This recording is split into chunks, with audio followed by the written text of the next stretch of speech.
Salut à tous et bienvenue dans cette petite vidéo FAQ de fin d'année. Ça fait longtemps qu'on voulait faire ça, une vidéo sérieuse FAQ ce coup-ci. Et elle est en plus en 50 FPS. Vous voyez bouger dans tous les sens. Ça ne sert absolument à rien. Allez-vous réellement réussir à tourner quelque chose de sérieux? Si. Reverra-t-on un jour des papy-greniers, sinon d'autres projets d'émission en plus des JDG normaux? Alors oui, les papy-greniers, ça fait... on m'a posé plusieurs fois la question, alors je vais vous expliquer ce qui s'est passé avec les papy-greniers. Normalement, à la base, on était censé en faire un entre deux vidéos. C'est pas possible. En fait, c'est juste pas possible. Faut comprendre qu'en fait, un JDG à tourner, à monter, à écrire, etc., ça va prendre environ, allez, 3 semaines et demie facile. Voire 4. Un papy-grenier, ça prend environ 2 semaines. C'était censé être plus facile que les JDG, sauf que ça l'est pas du tout, parce qu'il y a énormément de tournage, en fait. L'écriture est plus courte, le montage est peut-être plus court, mais le tournage est beaucoup plus long, parce qu'un papy-grenier, ça n'est que des mises en scène. Et il se trouve qu'il y a plusieurs problèmes qui se sont posés avec les papy-greniers.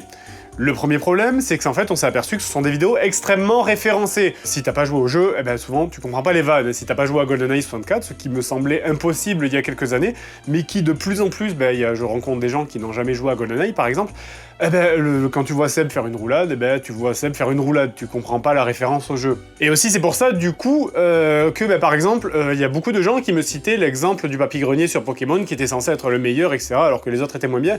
En réalité, non, pas forcément. Celui sur Pokémon, il n'était pas meilleur ou pire qu'un autre. C'est juste que Pokémon, il y a eu 3 milliards de jeux dessus, et du coup, ça parle à tout le monde, et du coup, les gens ont compris à fond les références. Donc ça, c'est le premier problème avec papy-grenier. Deuxième problème, comme je l'ai dit, c'est le fait que ça prend beaucoup de temps à faire et qu'on n'a pas le temps de faire et un JDG et un papy-grenier. Et du coup, ce qui se passe, c'est qu'il va falloir faire l'un ou l'autre. Les deux en même temps, ça n'est pas possible. Donc voilà, ce qui va se passer, c'est qu'en fait, on vous propose, nous on a eu l'idée, l'année prochaine, on aimerait reprendre les papy-greniers. On aimerait parce que c'est sympa, parce qu'on s'amuse beaucoup à les faire, on a des idées cool, mais on peut pas faire un JDG et un papy-grenier. Donc voilà, en dessous de la vidéo, on va mettre un stropole, un sondage, et vous allez choisir. Donc ce qu'il faudrait faire en fait, c'est l'année prochaine, 2 mois par an, mettons, on fait sauter un JDG, et à la place on mettra 1 ou 2 papy-greniers en fonction de à quel rythme on réussit à les produire. Donc voilà, du coup, c'est la question. Est-ce que ça vous dit, est-ce que vous avez envie de revoir des papy-greniers au détriment peut-être d'un ou deux JDG par an? Voilà. Alors concernant la seconde partie de ta question, oui, il va y avoir d'autres projets. Alors pour l'instant, on n'en parle pas, mais s'il y a d'autres projets, il y a des chances qu'on le fasse, même c'est sûr, sur une autre chaîne, sur une chaîne secondaire, parce que simplement, ce sont des projets peut-être un peu plus petits. Pour l'instant, on est en train de travailler dessus, et tout simplement, on sait très bien que si on mettait ça sur la chaîne principale du Jour du Grenier, on aurait une levée de bouclier de gens qui nous diraient « Mais qu'est-ce que c'est? Mais moi je me suis abonné pour JDG !»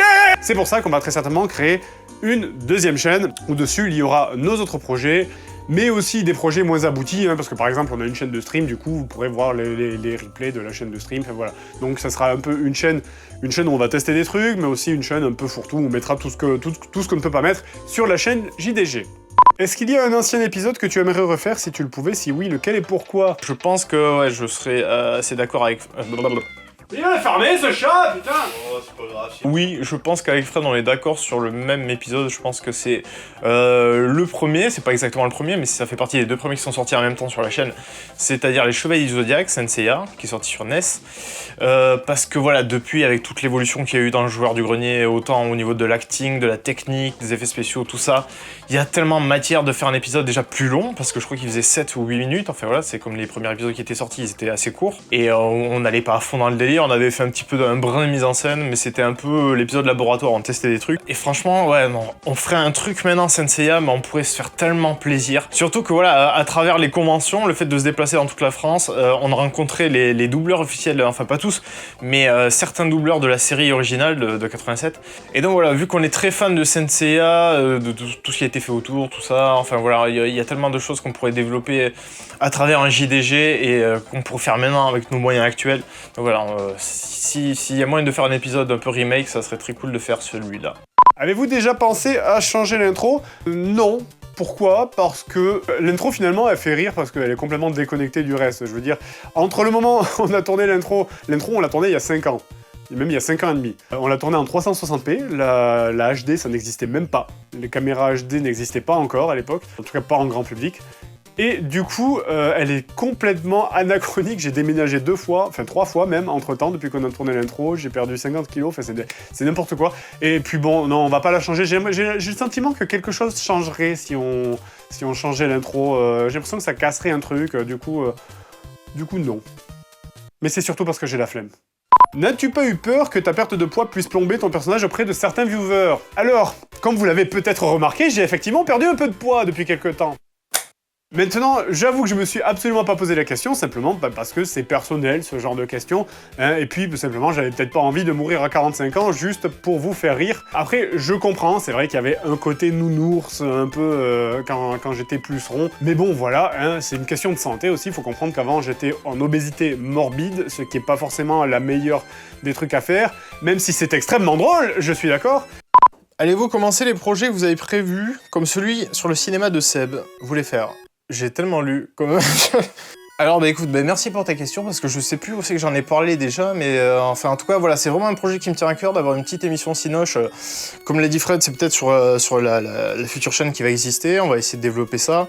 On a d'autres projets qui sont déjà beaucoup plus avancés qu'on mettra d'abord en avant, et dans un second temps on essaiera de développer ça en parallèle de voilà, Papy Grenier, JDG. Mais voilà, c'est quelque chose qui me tient à cœur. On avait déjà fait des tentatives à ce niveau-là, avec Karim, on avait écrit un truc.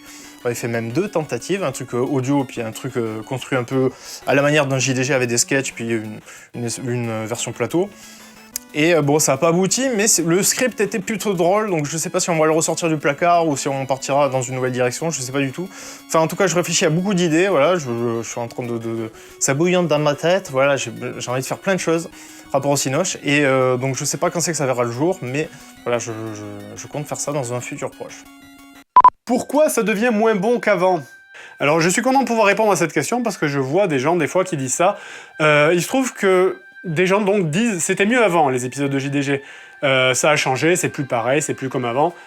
Ben non, effectivement c'est plus comme avant. Avant le son était pourri, l'image était à chier, on travaillait moins les blagues, on passait moins de temps sur les épisodes, les effets spéciaux étaient moins bons, le timing des blagues était moins travaillé. C'était pas mieux avant. Vraiment, sans déconner, enfin je veux dire, vous pouvez aller regarder des vieux épisodes, vous pouvez pas dire objectivement, genre c'était mieux avant. Non, ce qui a changé, c'est pas les épisodes, c'est vous. C'est parce que simplement, avant, quand vous avez commencé à regarder les épisodes de Joueurs du Grenier, vous aviez la nouveauté. Il faut bien comprendre que Joueurs du Grenier, c'est un concept qui est toujours le même, c'est tester des mauvais jeux rétro. Et les mauvais jeux rétro, les problèmes sont toujours les mêmes. Les graphismes sont à chier, le son est pourri, le jeu est trop dur. Avant, quand vous regardiez les épisodes, peut-être vous aviez le sentiment de nouveauté, c'était la découverte d'un nouveau truc, c'était différent, c'était pas la même chose.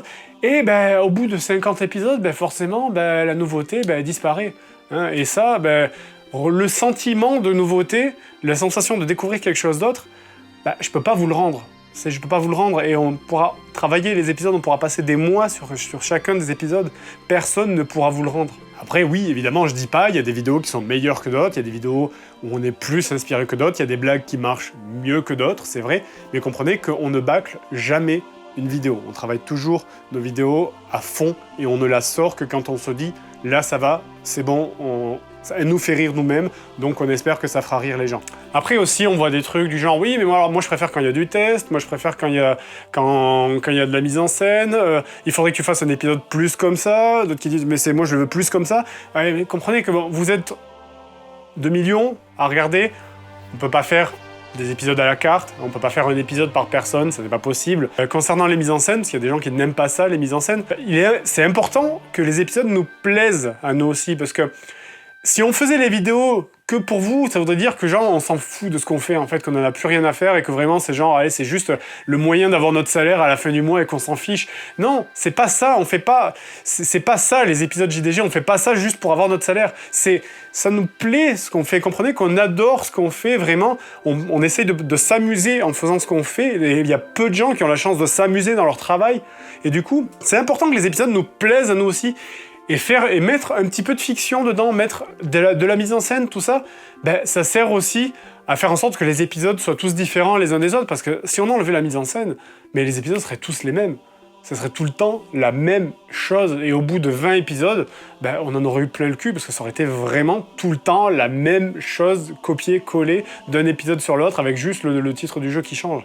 Donc voilà, non, je trouve pas que les JDG, personnellement, étaient mieux avant. On travaille autant dessus, on travaille même beaucoup plus dessus. Ça, c'est un truc qu'il faut voir parce qu'on essaye de pas se répéter dans les blagues. Il y a plein de fois où quand on fait le script, on est là à se dire ah, tiens, on va faire ça, c'est une bonne idée. Ah mais non, merde, on l'a fait dans l'épisode 32. Ah bah attends, on va faire ça. Ah non, ça on l'a fait dans l'épisode 12.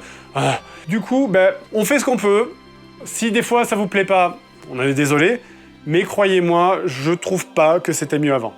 Quelles sont les références cinématographiques dans le genre humour? Je vais élargir la question, même aux références humour en général. Si on parle de références cinématographiques, pour moi, ça va être les films des frères Zucker. C'est-à-dire, c'est les gens qui ont fait Hot Shot, les Y a-t-il un flic, Y a-t-il un pilote, etc. Qui sont pour moi les films qui me font le plus marrer. C'est vraiment de l'humour absurde, j'adore ça. Mais je vais élargir ça au sens, quelles sont les références au niveau humour? J'ai 5 piliers de l'humour qui sont vraiment les 5 trucs qui m'inspirent à fond. François Pérusse. Le Nostalgie Critique, qui est pour moi le mec du net le plus drôle. Louis de Funès, qui est l'acteur qui m'a fait le plus rire. Les films des frères Zucker, donc. Et les Monty Python. En termes de références cinématographiques d'humour, je pense qu'aux 3/4 ça devrait être comme Fred, c'est-à-dire des films des frères Zucker, les Monty Python évidemment, Sacrera, La vie de Ryan, enfin voilà, tous ces films complètement fous, complètement géniaux et intemporels. Pour citer des références plus françaises, je citerai voilà, Les Nuls, voilà, que je trouve géniaux, voilà, Alain Chabat, je trouve qu'il me fait toujours autant rire maintenant. Les Inconnus, voilà, je trouve que, bon, même si c'est assez marqué années 90, je trouve qu'ils ont quand même... Enfin, j'ai pas vu le dernier film, mais voilà, c'est ma Madeleine de Proust, enfin voilà, c'est Les Inconnus, c'est énorme. Dans l'humour absurde, comme un Cadet Olivier, voilà, que j'adore, enfin la grosse émission, c'était génial, c'était trop bien. Les films aussi qu'ils ont fait par la suite sont très très bons, les deux Pamela Rose sont fantastiques. Et dernièrement, ce que j'aime, c'est plutôt, enfin tout ce qui est ricain, c'est plutôt vers là-bas... que se trouve l'humour qui me parle à moi personnellement, tout ce que les films de Will Ferrell, je suis très très fan. Et pour moi, la grosse claque de ces 10 dernières années, c'est Anchorman 2. Enfin, faut voir le 1 pour bien comprendre le 2, mais regardez Anchorman 2, c'est un chef-d'œuvre. Imaginons que votre aventure internet n'ait pas eu lieu, Frédéric et Sébastien, à quel métier vous destiniez-vous? Eh bien, je ne sais pas, parce qu'à la base, j'ai un BTS communication des entreprises qui ne m'a servi à rien du tout, j'ai pas eu une licence multimédia parce que c'était trop dur. Finalement, en fait, j'ai des formations qui ne servent absolument à rien. Donc, je serais probablement resté au chômage très longtemps, et j'étais bien parti pour le faire avant que ma mère m'oblige à me dire un matin, à me dire « Oh, bouge-toi le cul et va faire cette formation, celle où j'ai rencontré Seb, du coup. » Et voilà, donc sinon, effectivement, je ne sais pas. Je pense que j'aurais complètement changé de voie, à mon avis, je serais devenu lutteur gréco-romain. Moi là-bas j'ai fait des études d'électronique, je suis allé jusqu'à un BTS que j'ai tout bazardé, je suis parti en cours parce que j'en avais marre, parce que j'avais plus d'heures de physique et de maths que d'électronique, parce que moi j'aimais bien bidouiller les circuits, faire des machins qui font bip, flash, enfin voilà, je voulais tripatouiller du composant. Et donc ensuite j'ai essayé de me diriger vers un cursus informatique, parce que voilà je me débrouillais, je roulais ma bosse en autodidacte. C'est là où je suis tombé voilà, sur cette formation de vidéo, d'audiovisuel où j'ai rencontré Fred. Et voilà, ça fait très rencontre, c'est là où j'ai rencontré. Et puis, voilà. Donc voilà, si l'aventure JDG aurait pas démarré, bah ouais, je pense que je serais reparti voilà, à rafistoler des PC, à tripatouiller voilà, des ordis, du matériel électronique, enfin voilà, ça aurait pas été fameux, mais bon. J'aurais continué à faire le con et faire des blagues autour de moi, ça aurait pas empêché. Va-t-il de nouveau y avoir des chemises JDG? Mon papa en est fan, moi aussi, j'aimerais bien lui en offrir une. Eh bien non, l'opération chemise jaune, elle est terminée, hein. C'était, je vous rappelle, donc c'était une opération caritative où on reversait tous les fonds qu'on avait ramassés en vendant les chemises, des chemises comme la mienne, pour la lutte contre le cancer et pour aider des associations sur l'autisme. Par contre, si tu veux offrir quelque chose à ton papa, on vend des t-shirts, c'est de la pub, complètement. Depuis quand fais-tu de la vidéo? En faisais-tu avant de dilater JDG? Qu'est-ce que j'ai marqué? Eh bien oui, moi je faisais des vidéos pour m'amuser, je faisais des machinima en fait. J'ai fait beaucoup de machinima à l'époque de Warcraft, j'ai fait quand je jouais sur World of Warcraft, j'ai fait de machinima à l'époque où je jouais sur Dark Age of Camelot, et en fait c'est comme ça que j'ai maîtrisé les logiciels de montage, que je me suis amusé à commencer à toucher After Effects, etc. Voilà, et c'était bien avant même qu'avec Seb on monte notre association de production audiovisuelle, là où on faisait des machins dans le sud, notamment des images de mon village natal que vous voyez actuellement. Voilà, c'est une fête typique qui s'appelle le Saint-Grégoire. Voilà. N'ayez pas peur. Oui, donc moi j'ai commencé à faire de la vidéo, mais bien avant Joueur du Grenier, je faisais des petits courts-métrages à l'arrache avec des camarades de classe, une amie très chère au collège, je me rappelle, on faisait des films en tournée-montée. C'était tellement le schnaps qu'on avait un magnétophone à cassette, mais on diffusait de la musique en même temps qu'on filmait. Donc voilà, on faisait tout le montage en direct et on faisait voilà, des parodies de films d'horreur principalement. Enfin voilà, j'ai fait plein de trucs, mais c'est que du schnapp, c'est que des vidéos voilà, compromettantes où j'ai très honte. Voilà, je pense pas que je les montrerai même sur mon lit de mort. Mais un truc rigolo aussi, un espèce de court-métrage Star Wars que Fred a vu, tourné sur une plage nudiste, donc c'était très rigolo de monter ça parce qu'il fallait couper les passages où des vieils hommes tout nus passaient derrière mon frère déguisé en Jedi. Enfin voilà, c'était très rigolo comme souvenir et voilà, ça m'a un peu permis de pratiquer un peu les logiciels et rouler ma bosse là-dedans. Bref, voilà, cette petite vidéo FAQ est terminée. Alors bon, c'était une vidéo FAQ assez sérieuse, je vous l'accorde, mais bon, on avait déjà fait 2 vidéos FAQ assez délire, donc là, on voulait vraiment faire le point avec vous, communiquer des choses importantes qu'on va faire pour l'année prochaine, parce qu'après tout, l'année prochaine, pour notre chaîne, ça va être vraiment une année cruciale, c'est la veille de l'année de la transition, hein. Jour du Grenier, ça fait 5 ans et demi qu'on existe maintenant. Ça fait longtemps qu'on se connaît, vous avez peut-être grandi avec nous, voire même vieilli avec nous. Et du coup, vous vous doutez que l'émission Joueur du Grenier, c'est peut-être plus proche de la fin que du début. Hein, il est probable que l'année 2015, voire courant 2016, ça soit notre dernière année d'existence actuellement telle qu'on est actuellement, c'est-à-dire avec des vidéos longues de 18 minutes. On va essayer plein de nouvelles choses, on va emmener une deuxième chaîne, on va se lâcher en fait. On va vraiment se lâcher parce que, allez, de toute façon, dans 2 ans, peut-être on n'existera plus. Alors, lâchons-nous, on s'amuse, on espère que vous vous amuserez aussi. Merci à tous, abonnés ou pas abonnés, de continuer à nous suivre. On espère que vous prenez toujours autant de plaisir à regarder les vidéos que nous à les faire. Et puis on se revoit le mois prochain, du coup, en janvier, la mi-janvier, pour la prochaine vidéo. Bonne fête à tous, et on va essayer de terminer sur un petit bêtisier. Papy là, papy grenier. Qu'est-ce que tu fous là?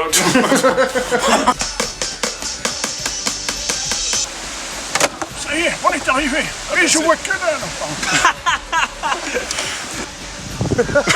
Le truc qui tombe à moitié.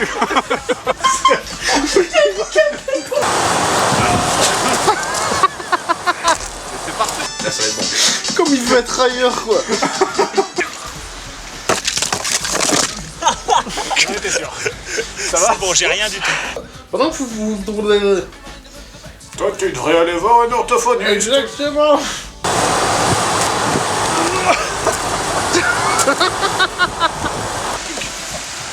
Oh my god, t'as pris une crête. Dépêche-toi, Seb. Fais chier. C'est bon. Muchos dineros y muchos pesetas. Ay, joder. Ça fait goron. Très bien, j'accepte de vous. Tu m'as foutu dans l'œil.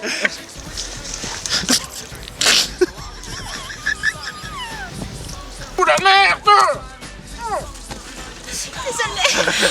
Cut. Ah, c'est pas césarienne là, c'est ils enlèvent un fibrome, hein, c'est pas.